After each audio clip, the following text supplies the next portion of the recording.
No, this isn't Fukushima in 2011. This is Japan's radiation-devastated region now. People are allowed to pass through quickly, but still not allowed to live here. The beeping you're hearing is my dosimeter going off. It's telling me we're getting exposed to 10 times the normal amount of radiation. We are in the no-go zone outside the nuclear power plant. People haven't been allowed to live here for the past 9 years, and buildings still look like this.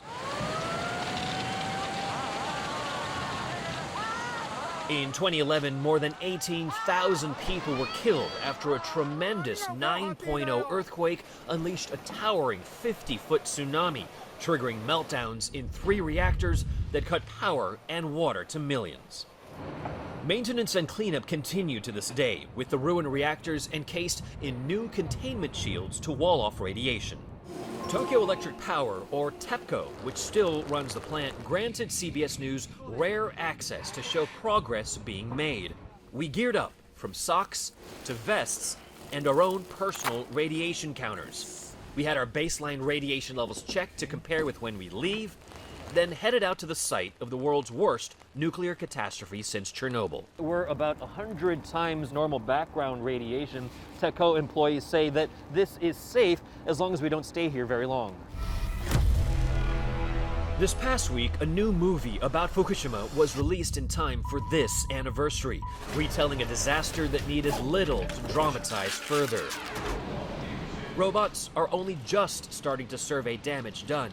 Lethal radiation is still generated by melted fuel inside, but a technological cleanup is decades away. Another problem is political. Water needed to cool the reactors is building up and space is running out. It's a not in my backyard anxiety.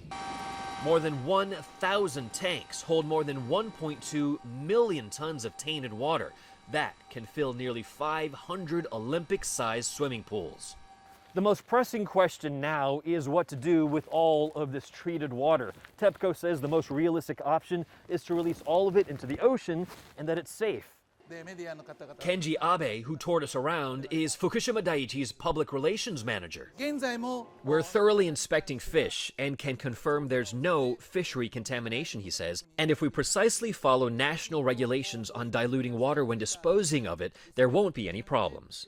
It'd be perfectly fine to do what we call a controlled, monitored release. American nuclear expert Lake Barrett agrees. He oversaw the U.S.'s 3 Mile Island nuclear accident and says Japan's emotions still run high. People are basically healing themselves from the emotion of the accident.